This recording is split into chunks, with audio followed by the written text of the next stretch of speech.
Hi hello ನಮಸ್ಕಾರ. Welcome back K S ಗುರುಜಿ. ನನ್ನ ರಾಜ್ಯದ ಇತಿಹಾಸ ಉಪನ್ಯಾಸಕರಾಗುವಂತಹ ಎಲ್ಲ ನನ್ನ ಸ್ಪರ್ಧಾ ಮಿತ್ರರಿಗೆ ನನ್ನ ಪ್ರೀತಿಯ ಆಧಾರದ ನಮಸ್ಕಾರಗಳು. ಇತಿಹಾಸ ಒಂದನ್ರಿ ಸರ್ ಅನ್ನಕ್ಕೆ ಹೋಗ್ಬಿಟ್ರೆ ಎಲ್ಲ ಸಬ್ಜೆಕ್ಟಿಗೂ ಇಲ್ಲಿ ನಮ್ಮ ಸಬ್ಜೆಕ್ಟ್ ಯಾವ್ದಪ್ಪ ಅಂತಂದ್ರೆ ಈ ಸದ್ಯಕ್ಕೆ ನಮ್ದು ಸೆಟ್ ಪೇಪರ್ಗೆ ಬೇಕಾಗಿರುವಂತಹ ಪೇಪರ್ 2 ಕ್ರ್ಯಾಶ್ ಕೋರ್ಸ್ ಮಾಡ್ತಾ ಇದ್ವಿ. ಅಕ್ಟೋಬರ್ 1 ತಾರೀಕಿಗೆ ಶುರು ಆಗ್ತದೆ. ನಾವು ಟಾರ್ಗೆಟ್ ಮಾಡಿ 160+ ಮಾಡ್ಬೇಕಂತ ತಿಳ್ಕೊಂಡ ಅಂದ್ರೆ ನೇರವಾಗಿ ಅತ್ಯಂತ ಮಹತ್ವದ ಅಧ್ಯಾಯಗಳಿಗೆ ನಾವು ಕೈ ಹಾಕೋದು. ಕ್ವಶನ್ ಪೇಪರ್ಗಳನ್ನ ಅನಾಲಿಸಿಸ್ ಮಾಡಲಾಗಿ ಅಲ್ಲಿ ಏನು ಮಹತ್ವದ ಎಲ್ಲಾ ಪ್ರಶ್ನೆಗಳು ಯಾವ ರೀತಿ ಬಂದದ, ಎಲ್ಲಿಂದ ತಗೊಂಡ್ ಬಂದಾರ ಅಂತಕ್ಕಂಥದ್ದನ್ನ ಪೂರ್ತಿಯಾಗಿ ಕುತ್ಕೊಂಡು ಅಧ್ಯಯನವನ್ನ ಮಾಡಿ ಸದ್ಯಕ್ಕೆ ತಮ್ಮೊಂದಿಗೆ ಜಾಯಿನ್ ಆಗ್ತಾ ಇದ್ದೇನೆ ನಾನು ಕೂಡ. ಸೊ ನಾವು ಇದೊಂದು ಅಪ್ ಟು ಎಕ್ಸಾಮ್ ಡೇಟ್ವರೆಗೂ ಒಂದು ಕ್ರ್ಯಾಶ್ ಕೋರ್ಸ್ ಅನ್ನು ಮಾಡ್ತಾ ಇದ್ದೇವೆ ಕೆ ಎಸ್ ಗುರುಜಿ ವತಿಯಿಂದ. ಸೊ ರೆಗ್ಯುಲರ್ ಲೈವ್ ಕ್ಲಾಸಸ್ ಇರ್ತದೆ, ಬಿಟ್ಟು ರೆಕಾರ್ಡೆಡ್ ಕ್ಲಾಸಸ್ ಇರ್ತದೆ. ಸೊ ಜಾಯಿನ್ ಆಗೋರು ಕೂಡ ಆಗ್ಬೋದು. ಮುಂಚೆ 6,000 ಫೀ ಮಾಡಿದ್ವಿ. ಇವಾಗ ಎಲ್ಲ ಆಸ್ಪರೆಂಟ್ ಒಂದು ರಿಕ್ವೆಸ್ಟ್ ಮೇರೆಗೆ 3,000 ಫೀಯನ್ನು ಮಾಡಿದ್ವಿ. ಕ್ಲಾಸ್ಗಳನ್ನು ನೋಡಿದಾದ್ಮೇಲೆ ತಾವು ಆಯ್ಕೆ ಮಾಡಬಹುದು, ಬಿಡಬಹುದು. ಓಕೆ, ಎಸ್ ಇರಲಿ. ನೇರವಾಗಿ ವಿಷಯಕ್ಕೆ ಬರ್ತಾ ಇದ್ದೀನಿ. ಏನು ಅಂತಂದ್ರೆ ಈ ಸೆಟ್ ಮತ್ತು ನೆಟ್ ಎಕ್ಸಾಮ್ಗೆ ಹೈಯೆಸ್ಟ್ ಕ್ವಶನ್ ರೈಸ್ ಆಗ್ತಕ್ಕಂಥ ಕೆಲವಷ್ಟು ಪಾರ್ಟ್ಗಳಲ್ಲಿ ಮಧ್ಯ ಭಾರತದ ಇತಿಹಾಸಕ್ಕೆ ಸಂಬಂಧಪಟ್ಟಂತ ಮೂಲಾಧಾರಗಳಲ್ಲಿ ಬಹಳ ಅದ್ಭುತವಾಗಿರತಕ್ಕಂಥ ಕ್ವಶನ್ಗಳನ್ನ ತೆಗೆದಿದ್ದಾರೆ. ಸೊ ಅದನ್ನು ತಾವು ಕೂಡ ವಿಶೇಷವಾಗಿ ಗಮನಿಸಿರ್ತೀರ ಅಂತ ಅನ್ಕೊಳ್ತಾ ಇದ್ದೀನಿ. ಓಕೆ, ಇಲ್ಲಿ ತಮಗೆಲ್ಲರಿಗೂ ಗೊತ್ತು, ಮೂಲಾಧಾರಗಳು ಅಂತ ಬಂದಾಗ ಸಾಹಿತ್ಯಿಕ ಆಧಾರಗಳು ಬರ್ತದೆ. ಆ ಸಾಹಿತ್ಯಿಕ ಆಧಾರಗಳಲ್ಲಿ ಒಂದಿಷ್ಟು ದೇಶೀಯ ಆಗಿರ್ತಕ್ಕಂತಹ ಮಾಹಿತಿಯನ್ನ, ದೇಶೀಯ ಆಧಾರಗಳನ್ನು ತಗೊಂಡು ಮಾಹಿತಿಯನ್ನ ಕಲೆ ಹಾಕುವಾಗ ಗಜನಿ ಮಹಮ್ಮದನೊಂದಿಗೆ ಸೋಮನಾಥ ದೇಗುಲದ ಮೇಲೆ ದಾಳಿ ಆದಾಗ ಆತನಿಗೆ ಇದ್ದಿರ್ತಕ್ಕಂತಹ ಇಂಡಾಲಜಿಯ ಪಿತಾಮಹ ಅಂತ ಕರಿತೀವಿ ನಾವು. ಇಂಡಾಲಜಿಯ ಪಿತಾಮಹ ಅಂತೇಳಿ ಯಾರು ಅಂತಂದ್ರೆ ಒನ್ ಆ್ಯಂಡ್ ಓನ್ಲಿ ಅಲ್ಬೆರುನಿ ಅಂತ. ಬಹಳ ಇಂಪಾರ್ಟೆಂಟ್ ಆಗ್ತಾನೆ. ಈ ಅಲ್ಬೆರುನಿ ಹೇಳ್ತಾನೆ ನಮಗ ಏನಪ್ಪಾ ಅಂತಂದ್ರೆ, ಇಲ್ಲ ಭಾರತೀಯರು ತಮ್ಮ ಪ್ರಾಚೀನ ಭಾರತದ ಇತಿಹಾಸ ರಚನೆಯಲ್ಲಿ ಕಥೆಗಳನ್ನ ಜಾಸ್ತಿ ಹೇಳ್ತಾ ಇದ್ರು, ಬರವಣಿಗೆಯ ರೂಪಕ್ಕೆ ತಂದಿಲ್ಲ ಅಂತ ತಿಳ್ಕೊಂಡ. ಏನ್ ತಪ್ಪೇನು ಹೇಳಿಲ್ಲ, ನಾವು ಇತಿಹಾಸದ ಘಟನೆಗಳನ್ನ ಬಹಳ ಅದ್ಭುತವಾಗಿ ಕಥೆಗಳನ್ನ ಕಟ್ಟಿ ಹೇಳ್ತೇವೆ. ಓಕೆ, ಸೊ ನಾವು ಕೂಡ ಅದನ್ನ ಇಲ್ಲ ಅಂತ ಹೇಳಲಿಕ್ಕಾಗಲ್ಲ, ಒಪ್ಕೊಳ್ಳೋಣ. ಆದ್ರೂ ಕೂಡ ಕೆಲವಷ್ಟು ಶಾಸನಗಳಲ್ಲಿ ಸಹಿತ ನಾವೇನ್ ಮಾಡ್ತೀವಿ ಅಂದ್ರೆ ನಮ್ಮ ಇತಿಹಾಸ ಪ್ರಜ್ಞೆನ ನಾವು ನೆರೆದಿದ್ದೀವಿ.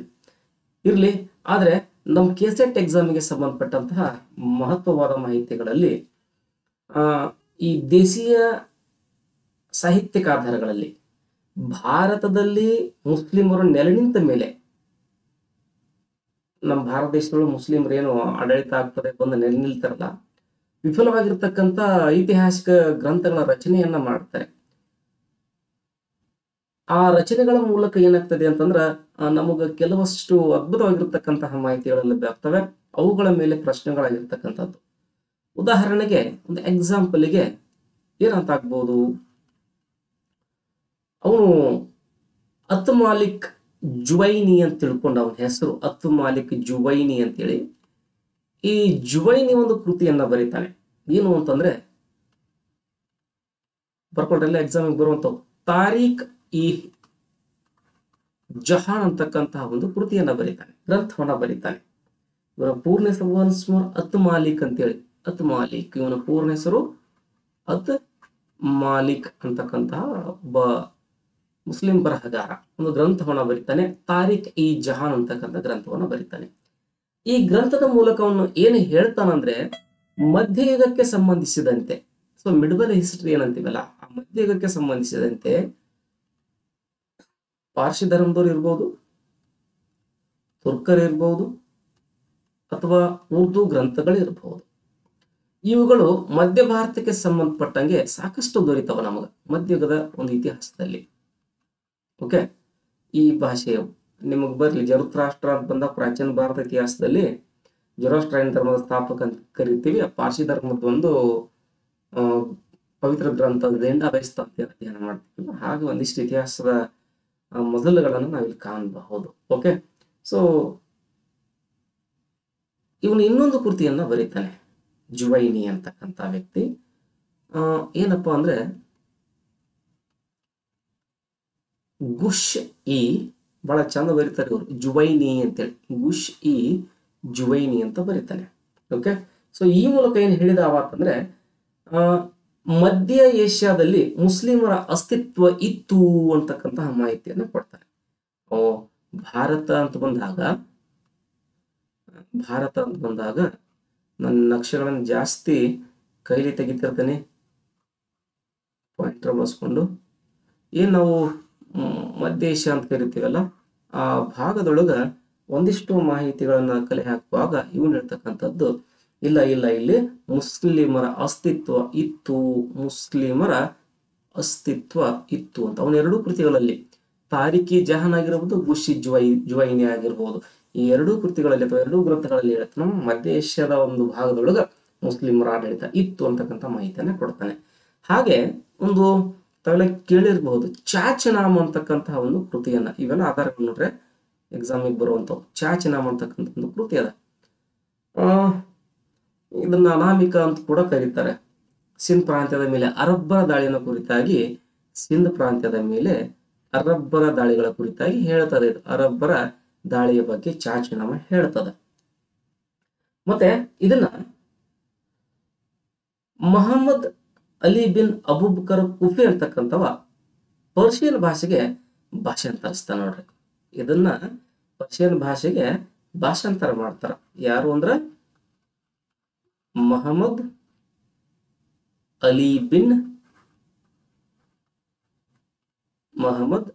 ಬಿನ್ ಅಬೂಬಕರ್ ಕುಫಿ ಅಂತಕ್ಕಂಥವ್ರು. ಮೊಹಮ್ಮದ್ ಅಲಿ ಬಿನ್ ಅಬೂಬಕರ್ ಕುಫಿ ಅಂತಕ್ಕಂಥವ್ರು ಇದನ್ನ ಯಾವ ಭಾಷೆಗೆ ಭಾಷಾಂತರಿಸಿದರು ಎಂದರೆ ಪರ್ಷಿಯನ್ ಭಾಷೆಗೆ. ಯಾವ ಭಾಷೆಗೆ? ಪರ್ಷಿಯನ್ ಭಾಷೆಗೆ ಭಾಷಾಂತರ ಮಾಡ್ತಾರೆ. ಓಕೆ, ಹಾಗೆ ಒನ್ಸ್ ಮೋರ್ ಹೇಳ್ತಾ ಇದ್ದೀನಿ, ಈ ಕೃತಿಯನ್ನ ಅರಬ್ಬರ ಮೇಲೆ ದಾಳಿ ಆಗೈತಿ ಅಂತ ಏನ್ ಹೇಳತ್ತೀವಲ್ಲ ನಾವು, ಇದನ್ನ ನಮ್ಮವರೇ ಆಗಿರ್ತಕ್ಕಂಥ ಒಬ್ರು ಏನ್ ಮಾಡ್ತಾರ ಅಂದ್ರೆ ಪ್ರಕಟಿಸ್ಯಾರ. ಅದರ ಪ್ರಕಟಣೆ ಬಂದಾಗ ಅದನ್ನ ಸಂಪಾದನೆ ಮಾಡ್ತಾರೆ, ಅದ್ರ ಬಗ್ಗೆ ಅಧ್ಯಯನ ಕೈಗೊಳ್ತಾರೆ. ಚಾಚನಾಮ್ ಅಂತಕ್ಕಂಥ ಕೃತಿಯನ್ನ ಅಧ್ಯಯನ ಮಾಡಿ ನಮಗ ಪ್ರಕಟಣೆಗೆ ತಗೊಂಡು ಬಂದು ಕೊಟ್ಟವ್ರು ಯಾರು, ನಮಗೆ ಅಧ್ಯಯನ ಕೊಟ್ಟವ್ರು ಯಾರು ಅಂತಂದ್ರೆ ನಮ್ಮವರೇ ಆಗಿರ್ತಕ್ಕಂತಹ ND ದೌದ್ ಅಂತಕ್ಕಂಥವ್ರು. ಬಹಳ ಅದ್ಭುತವಾಗಿರ್ತಕ್ಕಂಥದ್ದು. ಭಾರತದ ಮೇಲೆ ಅರಬ್ಬರ ದಾಳಿಗಳ ಕುರಿತಾಗಿ ಬಹಳ ಚಂದ ಮಾಹಿತಿಯನ್ನ ಕೊಟ್ಟಿರ್ತಕ್ಕಂಥವ್ರು. ಅವನು ದಾಯರೆ ಅಂತಕ್ಕಂಥವನು ಬ್ರಾಹ್ಮಣಾಬಾದ್ ಅಂತಕ್ಕಂಥ ಒಂದು ಸ್ಥಳದ ಮೇಲೆ ಆಡಳಿತವನ್ನು ಮಾಡ್ತಾ ಇದ್ದ ಅಂತ. ಅವನ ತಂದೆ ಹೆಸರು ಮೂಲವಾಗಿರ್ತಕ್ಕಂಥವ್ರು ರಾಜಧಾನಿ ಯಾವುದು 1713 ಅವನು ಮೊಹಮ್ಮದ್ ಬಿನ್ ಕಾಸಿಂ ಅಂತಕ್ಕಂಥ ದಾಳಿ ಮಾಡ್ತಕ್ಕಂಥ ಒಂದು ಪರಿ, ಅದನ್ನ ರೋವರ್ ಅಥವಾ ರಾವರ್ ಕಾಳಗ ಅಂತ ಕರಿತೀವಿ. ದಾಹೇರ ನಮಗ ಜೈಸಿಂಗ್ ಸಾಯ್ತಕ್ಕಂಥದ್ದು, ಸೂರ್ಯದೇವಿ ಪೆರ್ಮಳದೇವಿ ಆ ಕಾಶಿಂನನ್ನ ಬಹಳ ಅದ್ಭುತವಾಗಿರ್ತಕ್ಕಂಥ ಯೋಜನೆ ಹಾಕೊಂಡು ಅವನ ಖಲೀಫನಿಂದಲೇ ಕೊಲಿಸ್ತಕ್ಕಂಥದ್ದು. ಹೀಗೆ ಅದ್ಭುತವಾಗಿರ್ತಕ್ಕಂಥ ಸ್ಟೋರಿ ಈ ಚಾಚನಾಮದೊಳಗದ. ಅದನ್ನ ಅರಬ್ಬರ ದಾಳಿಗಳ ಕುರಿತಾಗಿ ಹೇಳ್ತದ. ಅದನ್ನ ಪರ್ಷಿಯನ್ ಭಾಷೆಗೆ ಟ್ರಾನ್ಸ್ಲೇಟ್ ಮಾಡಿದವರು ಮೊಹಮ್ಮದ್ ಅಲಿ ಬಿನ್ ಅಬೂಬಕರ್ ಕುಫಿ ಅಂತಕ್ಕಂಥವ್ರು. ಈ ಕೃತಿಯನ್ನ ನಮಗ್ ತಂದು, ಚಾಚನಾಮ ಕೃತಿ ಯಾರು ಅಂತ ಗೊತ್ತಿಲ್ಲ, ಅನಾಮಿಕರದು. ಅದನ್ನ ತಗೊಂಡು ಪ್ರಕಟಣೆ ಮಾಡಿದವ್ರು ಯಾರಂದ್ರೆ ND ದೌದ್ ಅಂತಕ್ಕಂಥವ್ರು ಏನ್ ಮಾಡ್ತಾರಂದ್ರ ನಮಗದನ್ನ ತಗೊಂಡ್ ಬಂದು ಕೊಟ್ಟಿದ್ದಾರೆ. ನಾವು ಅದನ್ನ ಅಧ್ಯಯನವನ್ನು ಕೂಡ ಮಾಡ್ತೀವಿ. ಹಾಗೆ ಇನ್ನೊಬ್ಬ ತಮಗೆಲ್ಲ ಗೊತ್ತಿರ್ಬೇಕು, ಹಸನ್ ನಿಜಾಮಿ ಅಂತ ಹೆಸರು ಗೊತ್ತಿರ್ಬೇಕು.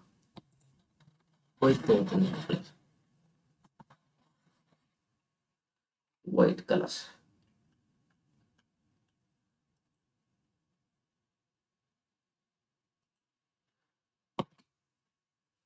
ಎಸ್, ಹಸನ್ ನಿಜಾಮಿ.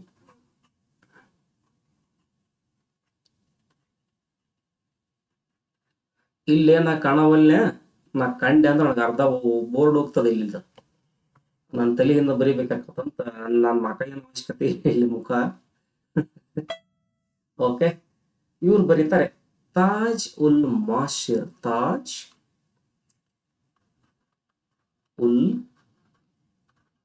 ಮಾಶಿರ್ ಅಂತಕ್ಕಂಥ ಒಂದು ಕೃತಿಯನ್ನ ಬರೀತಾರೆ. ಈ ಕೃತಿ ಒಳಗ ಮತ್ತೆ ಇದನ್ನ ಇಸ್ವಿ ಕೂಡ ನೀವು ಬರ್ಕೊಳ್ಬಹುದು. 1192 ಹಿಡ್ಕೊಂಡು 1228 ಕಾಲಮಾನದಲ್ಲಿ. ಓಕೆ, 28 ಕಾಮನ್ನಲ್ಲಿ ತಗೊಳ್ಬಹುದು. ಏನಿತ್ತಪ್ಪ ಇದ್ರೊಳಗಂದ್ರ ತಾವೆಲ್ಲ ಕೇಳಿರ್ಬೋದು, ಮಾಮೂಲಕ್ ಸಂತತಿ ಅಂತ ಬರುತ್ತೆ, ಕುತುಬುದ್ದೀನ್ ಐಬಕ್ ಅಂತ ಬರ್ತಾನೆ, ಬಿಟ್ರ ಅವಂಗೊಬ್ಬ ಗುಲಾಮ್ ಇದ್ದ ಅಂತ ಕೇಳ್ತೀವಲ್ಲ, ಅಲ್ತಮಶ್ ಅಥವಾ ಇಲ್ತಮಶ್ ಅಂತ ಹೇಳ್ತೀವಲ್ಲ. ಇವರಿಬ್ಬರ ಆಡಳಿತದ ಕುರಿತಾಗಿ ಈ ಕೃತಿಯೊಳಗ ತಿಳಿಸ್ಯಾರ ಅವ್ರು ನಮಗ. ಹಸನ್ ನಿಜಾಮಿ ತಾಜುಲ್ ಮಾಸಿರ್ ಅಂತಕ್ಕಂತಹ ಒಂದು ಕೃತಿಯನ್ನು ಬರೀತಾರೆ 1192 1228 ಒಂದು ಅವಧಿಯಲ್ಲಿ. ಅದರೊಳಗೆ ಐಬಕ್ ಮತ್ತು ಇಲ್ತಮಿಶ್ನ ಆಡಳಿತದ ಒಂದು ವ್ಯವಸ್ಥೆ ಹೇಗಿತ್ತು, ಆಳ್ವಿಕೆ ಹೇಗಿತ್ತು ಅನ್ನುವಂತಹ ಮಾಹಿತಿಯನ್ನು ತಿಳಿಸ್ತಾರೆ. ಓಕೆ, ಹಾಗೆ ಇದರ ಜೊತೆಗೆ ಅದ್ಭುತವಾಗಿರ್ತಕ್ಕಂಥ ಬಹಳ ಸ್ವಾರಸ್ಯಕರವಾಗಿರ್ತಕ್ಕಂಥ ವಿಷಯವನ್ನ ಹಂಚ್ಕೊಳ್ತಾರೆ. ಏನು ಅಂದ್ರೆ, ಇವರ ಈ ಇಲ್ತಮಿಶ್ ಆಗಿರ್ಬೋದು, ಐಬಕ್ ಆಗಿರ್ಬೋದು, ಅವರ ಆಡಳಿತದ ಸಂದರ್ಭದಲ್ಲಿ ಬಹಳ ಸ್ವಾರಸ್ಯಕರವಾಗಿರ್ತಕ್ಕಂಥ ಮಾಹಿತಿ ಏನಂದ್ರೆ, ಸೈನಿಕರ ಚಾಣಾಕ್ಷತೆಯ ಬಗ್ಗೆ, ಚಾಕಚಕ್ಯತೆಯ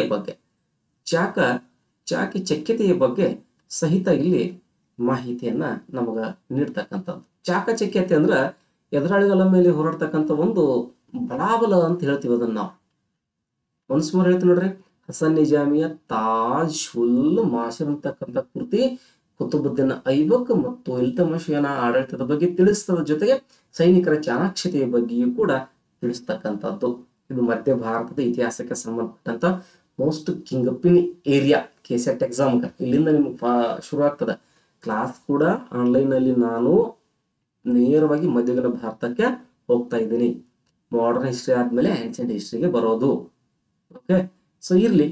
ಇನ್ನ ಉತ್ಪಿ ಅಂತ ಹೆಸರು ಕೇಳಿರ್ಬೇಕು ತಾವೆಲ್ಲ.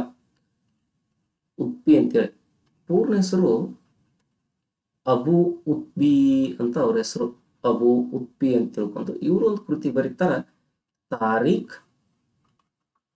ಇ ನಿಜಾಮಿ ಅಂತೇಳಿ. ತಾರೀಖ್ ಇ ನಿಜಾಮಿ ಅಂತ ಕೃತಿಯನ್ನ ಬರೀತಾರೆ. ಉತ್ಪಿ ಅಂತ ನಾವು ಕೇಳಿರ್ತೇವೆ, 2 ಅಕ್ಷರದ್ದು ಪೂರ್ತಿ ಅಬು ಉತ್ಪಿ ಅಂತ ಅವ್ರ ಹೆಸರು. ಇವರು ಮಹಮ್ಮದ್ ಗಜ್ನಿ ಮತ್ತು ಅವನ ತಂದೆ ಆಗಿರ್ತಕ್ಕಂಥ ಸಬಕ್ತಗೀನ್ ಕೇಳಿರ್ಬೋದು. ಅವರಿಬ್ಬರನ್ನು ಇಂಟೆನ್ಸಿಟಿ ಇಟ್ಕೊಂಡು ಉದ್ದೇಶಪೂರ. ಫಸ್ಟ್ ಅಪ್ಪ ಸಬಕ್ತಗೀನ್ ನೆನ್ಪಿಟ್ಕೊಳ್ರಿ. ಮಧ್ಯ ಭಾರತದ ಇತಿಹಾಸದಲ್ಲಿ ಕ್ವೆಶನ್ ಆಗ್ಬೋದು. ಭಾರತಕ್ಕೆ ಇಸ್ಲಾಂ ಧರ್ಮವನ್ನು ಪ್ರವೇಶ ಮಾಡಿದವರು ಯಾರು ಅಂತ ಕ್ವೆಶನ್ ಆಗ್ಬೋದು. ಅಲಫ್ತಗೀನ್ ಅಂತಿದ್ದ, ಸಬಕ್ತಗೀನ್ ಅಂತಿದ್ದ, ಗಜ್ನಿ ಮಹಮ್ಮದ್ ಇದ್ದ, ಹಾಗೆ ಅವನ ಸಹೋದರ ಇಸ್ಮಾಯಿಲ್ ಅಂತಿದ್ದ. 4 ಆಪ್ಷನ್ ಕೊಡ್ಬೋದು. ಇದ್ರೊಳಗೆ ಅಲಫ್ತಗೀನಿಂದಲೂ ಆಗಿಲ್ಲ, ಸಬಕ್ತಗೀನಿಂದಲೂ ಆಗಿಲ್ಲ. ಸೊ ನೋಡ್ಲಿ ಮಹಮ್ಮದ್ ಗಜ್ನಿಯಿಂದ ಏನಾಗ್ತತಿ ಅಂತ ಕೇಳಿದ್ರೆ ಭಾರತದಲ್ಲಿ ಇಸ್ಲಾಂ ಧರ್ಮ ಸ್ಥಾಪನೆ ಆಗ್ತದ, ಪ್ರಾರಂಭ ಆಗ್ತದ. ಮಧ್ಯಯುಗೀನ ಭಾರತದ ಕಾನ್ಸೆಪ್ಟ್ ಇರುದ ಹಂಗ. ಏನು, ಮಧ್ಯ ಭಾರತದ ಇತಿಹಾಸ ಇಸ್ಲಾಂ ಧರ್ಮ ಹೆಂಗ ಪ್ರವೇಶ ಪಡೀತು, ಹೆಂಗ ಪ್ರಸಾರ ಆಯ್ತು, ಹೆಂಗ ಅದು ಪ್ರಭುತ್ವ ಪಡೀತು, ದಟ್ಸ್ ಆಲ್. ಇದೆ ನೋಡ್ರಪ್ಪ, ಮಧ್ಯ ಭಾರತದ ಇತಿಹಾಸದ ಒಟ್ಟು ಸಾರಾಂಶವೇ ಇಸ್ಲಾಂ ಧರ್ಮದ ಪ್ರವೇಶ, ಇಸ್ಲಾಂ ಧರ್ಮದ ಪ್ರಸಾರ, ಇಸ್ಲಾಂ ಧರ್ಮದ ಪ್ರಭುತ್ವ ಹೇಗಾಯ್ತು ಭಾರತ ದೇಶದಲ್ಲಿ ಅನ್ನುವಂತ ಕಂಟೆಂಟ್ ಇರುವುದೇ ಮಧ್ಯ ಭಾರತದ ಇತಿಹಾಸ. ಅದನ್ನ ತಿಳ್ಕೊಳಕ ನಮಗೆ ಒಂದಿಷ್ಟು ಮೂಲಾಧಾರಗಳು ಬೇಕಾಗ್ತವ.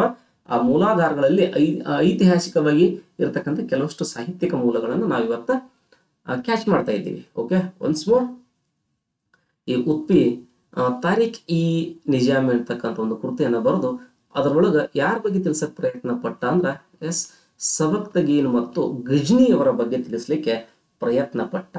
The most important. ಹಾಗೆ ಇವರೊಂದಿಗೆ ಇನ್ನೂ ಒಬ್ಬ ಇತಿಹಾಸಕಾರನನ್ನ ನೀವು ಬರ್ಕೊಳ್ಬೇಕಾಗ್ತದೆ. ಅಬು ಸಯೀದ್ ಅಂತ ತಿಳ್ಕೊಂಡು ಮತ್ತೊಬ್ರು ಅಬು ಸಯೀದ್ ಅಂತೇಳಿ ಇವರು ಒಂದು ಕೃತಿಯನ್ನ ಬರೀತಾರೆ. ಅವರು ಕೂಡ ಗಜ್ನಿ ಮಹಮ್ಮದನ ಬಗ್ಗೆ ಒಂದಿಷ್ಟು ಮಾಹಿತಿಗಳನ್ನ ಈ ಕೃತಿಯಲ್ಲಿ ಹೇಳುತ್ತಾರೆ. ಹಾಗಿದ್ರೆ ಆ ಕೃತಿ ಯಾವುದು ಅಂದ್ರ ಜೈನ್ ಉಲ್ ಅಕ್ಬರ್. ಜೈನ್ ಉಲ್ ಅಕ್ಬರ್. ಅಕ್ಬರ್ ಅಂತ ಬಂದು ಬೇರೆ ಆದವ್ರು ಬೇರೆ ರೀತಿ ಬರೆದಿರ್ತಾರ. ಅದಕ್ಕೆ ಹಗಲೆಲ್ಲ ನೋಡ್ಕೊಳ್ರಿ.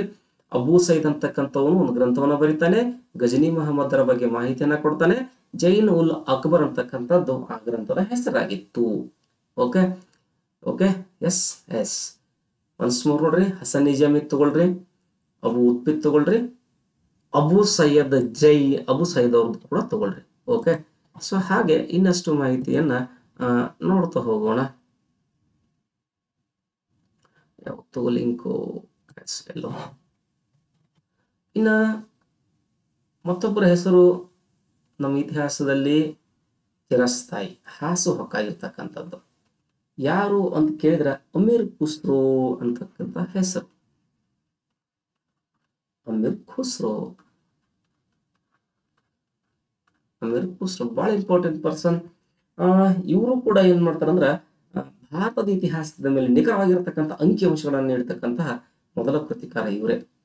ನಮ್ದೇನು ಈಗ ಮಧ್ಯ ಭಾರತದ ಇತಿಹಾಸ ಅಂತ ಅಧ್ಯಯನ ಮಾಡ್ತೀವಲ್ಲ, ಆ ಸ್ಲಾಟ್ ಒಳಗಡೆಗೆ ನಿಖರವಾಗಿರ್ತಕ್ಕಂಥ ಮಾಹಿತಿಗಳನ್ನು ಕೊಟ್ಟಂತಹ ಮೊದಲಿಗ Amir Khusro. At first time disease datas ಕೊಟ್ಟಿದ್ದು ಇವರೇ. ಇವ್ರು ಬರೆದಿರ್ತಕ್ಕಂತಹ ಒಂದು ಗ್ರಂಥ ಅಥವಾ ಕೃತಿ ಬಹಳ ಉದ್ದದ ಹೆಸರು, ನೆನ್ಪಿಟ್ಕೊಡ್ರಿ. ತಾರೀಖ್ ಎ ಅಲೈ ಕಜೈನ್ ಉಲ್ ಫತೂಹ್ ಅಂತ ತಿಳ್ಕೊಂಡು, ತಾರೀಖ್ ಎ ಅಲೈ ಕಜೈನ್ ಉಲ್ ಫತೂಹ್ ಅಂತಕ್ಕಂತಹ ಒಂದು ಗ್ರಂಥವನ್ನು ಬರೀತಾರೆ. ಓಕೆ, ಬಹಳ ಬರೀತಾರ. ಅದರಾಗ ಮತ್ತೊಂದು ಇಂಪಾರ್ಟೆಂಟ್ ಯಾವುದು ಅಂತ ಕೇಳಿದ್ರ ತುಘಲಕನಾಮ್ ಅಂತಕ್ಕಂಥದ್ದು. ತುಘಲಕನಾಮ್ ಇದನ್ನ ಇಂಪಾರ್ಟೆಂಟ್ ಮಾಡ್ಕೊಂಡ್ಬಿಡ್ರಿ. ಎಕ್ಸಾಮ್ ಕಂಟೆಂಟ್ ಒಳಗೆ ಮೋಸ್ಟ್ ಇಂಪಾರ್ಟೆಂಟ್ ತೊಗಲಕನಾಮ ಅಂತಕ್ಕಂಥದ್ದು.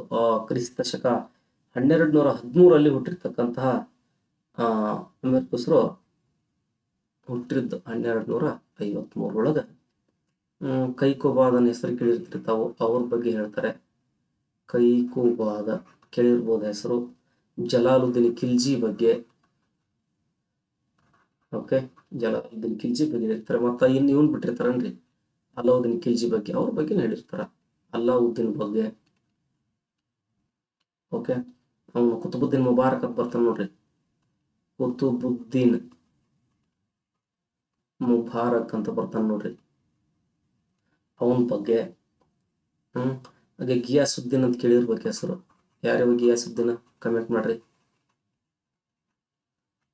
ಗಿಯಾಸುದ್ದೀನ್ ಇಲ್ಲೇನೇ ಹೇಳಾಗ್ತಿರಲ್ಲ, ಇಷ್ಟು ಮಂದಿ ಆಡಳಿತದೊಳಗ ಜೀವನ ಐತ್ ನೋಡ್ರಿ, ಜೀವಿಸಿದ್ದೀವ ಅಂದ್ರೆ ಇವ್ರ ಬಗ್ಗೆ ಮಾಹಿತಿಯನ್ನ ಎಕ್ಸಾಕ್ಟ್ ಆಗಿ ಬರೆಯಕ್ ಸಾಧ್ಯ ಐತ್ ನೋಡ್ರಿ, ಹೌದಲ್ಲ? ಎಸ್. ಹಾಗೆ ನಿಮ್ಗೆ ಗೊತ್ತಿರಲಿ, ಇವ್ರಿಗೊಂದು ಬಿರುದು ಕೂಡ ಕೊಡ್ತಾರ, ಭಾರತದ ಗಿಳಿ ಅಂತ. ಗಿಣಿ ಅಂತ ಕರೀತಾರ, ಗಿಳಿ ಅಂತ ಕರೀಕಿಲ್ಲ. ಇವ್ರದ್ದು ತೋತಾ ಹಿಂದ್ ಅಂತ ಕೇಳಿರ್ಬೇಕು ನೀವು, ಬಿರುದು ತೋತಾ ಈ ಹಿಂದ್ ಅಂತಕ್ಕಂಥದ್ದು. ಅಲ್ಲಿ ಬಂದ್ರೆ ಬರ್ಬೋದಾದ, ನಾಟ್ ತೋತಾ ಪ್ರೀ, ತೋತಾ ಹಿಂದ್ ಬಿರುದು, ತೋತಾ ಈ ಹಿಂದ್ ಅಂತೇಳಿ. ಅಥವಾ ಇಂಗ್ಲಿಷ್ ಒಳಗೆ ಕರಿಬಹುದು ಏನಂತ, ಪ್ಯಾರೆಟ್ ಆಫ್ ಇಂಡಿಯಾ ಅಂತ ಕರಿಬಹುದು ನೋಡ್ರಿ. ಇದು ನೆನ್ಪಿಟ್ಕೊಳ್ರಲ್ಲ, ಇದು ಇಂಪಾರ್ಟೆಂಟ್ ಪಾಯಿಂಟ್. ಓಕೆ, ಒಟ್ಟ ಇವರು ಬರೆದಿರ್ತಕ್ಕಂಥದ್ದು 92 ಕೃತಿಗಳನ್ನ ಬರೀತಾರ. ಸ್ವತಃ ಮನುಷ್ಯ ಬರೆದಿರ್ತಕ್ಕಂಥದ್ದು. ನಮಗ ಲಭ್ಯ ಆಗಿದ್ದು ಎಷ್ಟಪ್ಪ ಅಂದ್ರೆ 6 ಕೃತಿಗಳು ಲಭ್ಯ ಆಗ್ಯಾವ. ಗದ್ಯ ಇವನ್ 6 ಗದ್ಯ ಅಂತ ತಗೊಳ್ರಿ, ಉಳಿದಿವೆಲ್ಲ ಪದ್ಯ ಅಂತ ತಗೊಳ್ರಿ. ಓಕೆ, ಬಹಳ ಬರೀತಾರ ಅವ್ರು. ತಾರೀಖೆ ಅಲೈ ಅಂತ ಬರೀತಾರ, ತಾರೀಖ್ ಎಸ್ ತಗೊಳ್ರಿ ಬೇಕಾರೆ, ತಾರೀಖ್ ಎ ಅಲಾಯ್ ಅಂತ ಬರೀತಾರ ಅಮೀರ್ ಖುಸ್ರೋ ಅವರು. ಅವಾಗಲೇ ಹೇಳಿದ್ನಲ್ಲ, ಕಜೈನ್ ಉಲ್ ಫತೂಹ್ ಅಂತ ಬರೀತಾರ. ಇನ್ನೊಂದು ಬರೀತಾರ ಅವರು, ಕೀರನ್ ಉಸ್ ಸದೈನ್ ಅಂತೇಳಿ, ಕೀರೈನ್ ಉಸ್ ಸದೈನ್ ಅಂತೇಳಿ. ಹಿಂಗ ಸಾಕಷ್ಟು ಕೃತಿಗಳನ್ನ ಅಮೀರ್ ಖುಸ್ರೋ ಅವ್ರು ಬರೀತಾರ. ಅದ್ರೊಳಗ ತುಘಲಕನಾಮ್ ಅಂತ ಇಟ್ಕೊಂಡ್ಬಿಡ್ರಿ. ಒಟ್ಟ ಬಿಡಕ್ ಹೋಗ್ಬೇಡ್ರಿ, ಅದನ್ನ ಎಕ್ಸಾಮ್ ಪರ್ಪಸ್. ಅವ್ರಿಗೆ ಭಾರತದ ಗಿಣಿ ಅಂತ ಕರೀತಾರ. ಇವೆಲ್ಲ ಇಂಪಾರ್ಟೆಂಟ್. ಓಕೆ, ಇನ್ನೊಬ್ರು ಮೋಸ್ಟ್ ಇಂಪಾರ್ಟೆಂಟ್, ಭರಣಿ ಹೆಸರು ಕೇಳಿರ್ಬೇಕು ಅವೆಲ್ಲ, ಬಹಳ ಇಂಪಾರ್ಟೆಂಟ್. ಜಿಯಾ ಉದ್ದುದ್ದೀನ್ ಭರಣಿ ಅಂತಕ್ಕಂಥವ್ರು. ಮಧ್ಯ ಭಾರತದ ಇತಿಹಾಸದಲ್ಲಿ ಇವ್ರು ಕೊಡ್ತಕ್ಕಂತಹ ಒಂದಿಷ್ಟು ಐತಿಹಾಸಿಕ ದಾಖಲೆಗಳನ್ನು ಕೂಡ ನಾವು ಇವರ ಕೃತಿ ಆಧಾರವಾಗಿ ಅಧ್ಯಯನ ಮಾಡಬಹುದು. ಅದ್ಭುತವಾಗಿರ್ತಕ್ಕಂಥದ್ದು ಹೆಸರಾಂತ ಇವ ಮಧ್ಯ ಭಾರತದ ಇತಿಹಾಸಕ್ಕ ಹೆಸರಾಂತ ಕೃತಿಕಾರ ಅಥವಾ ಹೆಸರಾಂತ ಒಬ್ಬ ಇತಿಹಾಸ ತಜ್ಞ. ಬಹಳ ದೆಹಲಿ ಸುಲ್ತಾನರಿಗೆ ನಿಕಟವರ್ತಿ ಆಪ್ತ ಆಗಿರ್ತಕ್ಕಂಥವನು ಇವನು. ಓಕೆ, ಇವರ ತಂದೆ ಸ್ವತಃ ಜಲಾಲುದ್ದೀನ್ ಖಿಲ್ಜಿಯ ಮಗನಿಗೆ ಕಾರ್ಯದರ್ಶಿಯಾಗಿ ಕೂಡ ಕಾರ್ಯವನ್ನ ಮಾಡಿದ್ದ. ಸೊ ಹೀಗಾಗಿ ದೆಹಲಿ ಸುಲ್ತಾನ್ರಿಗೆ ಅತ್ಯಾಪ್ತ ಯಾರು ಅಂದ್ರೆ ಬರ್ನಿ ಅಂತಕ್ಕಂಥ ಈ ವ್ಯಕ್ತಿ. ಓಕೆ, ಹಾಗಿದ್ದರೆ ಸ್ವತಃ ಬರ್ನಿ ಸುಮಾರು 17 ವರ್ಷಗಳು ಮೊಹಮ್ಮದ್ ಬಿನ್ ತುಘಲಕ್ನ ಸಹಪಾಠಿಯಾಗಿದ್ದ. ಕೇಳಿರ್ತೀವಿ, ಓದಿರ್ತೀವಿ. ಮೊಹಮ್ಮದ್ ಬಿನ್ ತುಘಲಕ್ನನ್ನ ಅವನ ಸಮಕಾಲೀನರು ಅಂತ ಕರೀತಾರೆ ಇವರನ್ನ. ಮೊಹಮ್ಮದ್ ಬಿನ್ ತುಘಲಕ್ನ 17 ವರ್ಷಗಳ ಕಾಲ, ಎಷ್ಟು ವರ್ಷ ರೀ?